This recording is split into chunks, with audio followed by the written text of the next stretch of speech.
PCC అధ్యక్షులు మహేష్ కుమార్ గౌడ్ గారిని కేంద్ర మంత్రి బండి సంజయ్ గారు విమర్శించడానికి మేము ముందుగా తప్పుపడతా ఉన్నాం, ఖండిస్తా ఉన్నాం.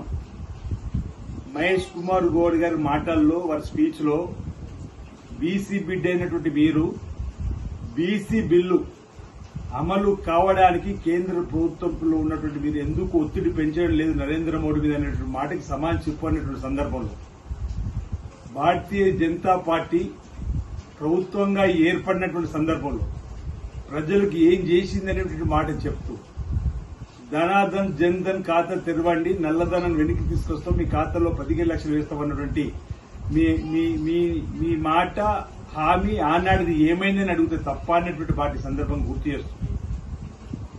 జన్ధన్ ఖాతా తెరిచిండ్రు, నల్లధనం వెనక్కి వస్తుంది, మా ఖాతాలో 15 లక్షలు పడతాయని చెప్పిన పేదలకు 15 పైసలు ఇప్పుడు వేయని మీరు ప్రతి ఏటా 2 కోట్ల ఉద్యోగులు ఇస్తామని చెప్పిన 11 సంవత్సరాలు అవుతుంది. ఇప్పటికీ 22 పైచిలు కోట్ల ఉద్యోగాలు ఇవ్వాలి, ఎక్కడిచ్చారని అడిగిన దానికి ఈరోజు మీరు విమర్శనాన్ని అడుగుతా ఉన్నారు. ఈరోజు బీసీ బిడ్డలు నోటి కాడికి వచ్చినటువంటి బుక్కను ఎత్తగొట్టకండి, షెడ్యూల్ 9 లో చేర్చుకొని చెప్పిన గట్టిగా బీసీ బిడ్డగా మీరు రావాలి ముందుగా చెప్పినప్పుడు మిమ్మల్ని భారతీయ జనతా పార్టీ అధ్యక్ష పదవి నుంచి తొలగించిన రోజు నేను గలం విప్పినా బీసీ బిడ్డగాని మహేష్ కుమార్ గౌడ్ మాట్లాడిన తీరులో ఎక్కడ విమర్శ కనిపిస్తుందని అడుగుతాను మిమ్మల్ని. ఈరోజు భారతీయ జనతా పార్టీ ప్రభుత్వం మా రాహుల్ గాంధీ గారి ఆలోచనతో ఓటు చోరీకి సంబంధించినటువంటి అంశాన్ని పవర్ పాయింట్ ప్రజెంటేషన్ ద్వారా అంతా చక్కగా విడమర్చి చెప్తే ఈరోజు కర్ణాటకలోని మన్సూర్ అలీఖాన్ గారి నియోజకవర్గంలో 6 మాసాల ముందే ఒకే నియోజకవర్గంలో 1,00,000 ఓట్లు ఎలా ఇచ్చినాయి, 6 నియోజకవర్గంలో మెజారిటీతో ఉన్నటువంటి మా అభ్యర్థి ఎంపీ అభ్యర్థి 30,000తో ఎలా ఓడిపోయిండు, ఆ నియోజకవర్గంలో 1,00,000 ఓట్లు 6 మాసాల క్రితం అసలు నిబంధనలను అతిక్రమించి చేర్చుకున్నటువంటి సందర్భాన్ని పూసగుచ్చినట్టు చెప్పేటువంటి సందర్భం చేస్తే ఓటు చోరీ జరిగిందని దేశ ప్రజలందరూ కూడా విశ్వసిస్తున్నటువంటి సందర్భంలో కరీంనగర్లో కూడా మీరు పార్లమెంట్ మెంబర్ గా ఉన్నటువంటి ఒక ఇంట్లో ఒక గుడిసెలో 21 ఓట్లున్నాయని చెప్పేటువంటి క్రమంలో వాటికి వివరించవలసింది పోయి బీసీ బిడ్డ అయినటువంటి బీసీ బిడ్డ అయినటువంటి మహేష్ కుమార్ గౌడ్ గారిని విమర్శించేటువంటి కార్యక్రమం చేయడం, వారి దిష్టిబొమ్మను దగ్ధ చేసే కార్యక్రమం చేపట్టే సందర్భంలో మా నాయకత్వం కూడా మీ దిష్టిబొమ్మను దగ్ధ చేసే కార్యక్రమం మొదలు పెడుతున్న తరుణంలో ఓ ఘర్షణాత్మకమైనటువంటి వాతావరణం తెరలేపింది మీరు కాదని అడుగుతాం. ఈరోజు మేము ముమ్మాటికి హిందువులమే, మేము ప్రతినిత్యం ఆ దేవుణ్ణి ఆరాధిస్తాం.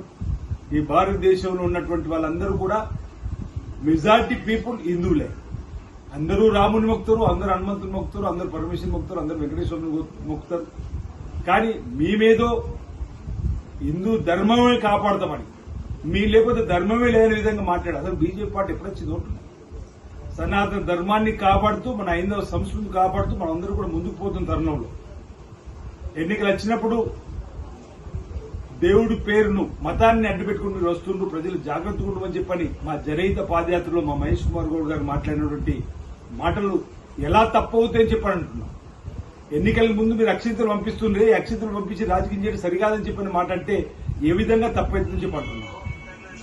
మేము ముమ్మాటికి హిందువులమే, మేము ఈ దేవాలయాలు దర్శించుకునే వాళ్ళమే. కానీ మీ ఎన్నికలప్పుడు దేవుడిని అడ్డపెట్టి ఓటు అడగమన్నట్టు మాటలు మా మహేష్ కుమార్ గారు కూడా చెప్తే దాన్ని కూడా మీరు తప్పుడు విధంగా మాట్లాడాలని మేము తీవ్రంగా తప్పడుతా ఉన్నాం. ఈరోజు రోహింగ్యాలు ఇప్పుడు ఏదైతే దేశంలో చొరబడుతుందో చెప్పండి, 11 ఏళ్ళుగా మీరే రాజ్యం వెళ్తున్నారు కదా, ఆ రోహింగ్యాలను వెంట దొరకబట్టి వెనక్కి పంపించే ఏర్పడి ఎవరద్దంటున్నారు, వారు అక్రమంగా చొరబాటుకు వస్తుంటే మీరు ఆపంగా ఎవరద్దన్నారు. ఈరోజు ప్రతిదీ మేము కులగణన జరిపితే వాళ్ళు మతగణన జరిపినట్టుగా 10% మీరు ఇస్తున్నారు, అందుకే మేము అడ్డుకుంటామని చెప్పాను. అరే బల్క్ గా 42% బీసీలు రిజర్వేషన్. ఆ విధంగా గౌరవ ముఖ్యమంత్రి రేవంత్ రెడ్డి గారి సర్కార్ ముందుకు పోతుంటే, బీసీ బిడ్డ మహేష్ కుమార్ గౌడ్ ముందుకు పోతుంటే మీరు భారతీయ జనతా పార్టీ రాష్ట్ర అధ్యక్షునిగా మిమ్మల్ని తొలగించిన రోజు ఆ మహేష్ కుమార్ గౌడ్ గారు బీసీ బిడ్డగా ఎందుకు తొలగించారో సమాజానికి సమాజం చెప్పి గెలమెత్తినటువంటి బీసీ బిడ్డ మహేష్ కుమార్ గౌడ్ గారిపైన ఈ విధంగా విమర్శ చేయడం సరైనది కాదని మాట సందర్భంగా తెలియజేస్తా ఉన్నాను.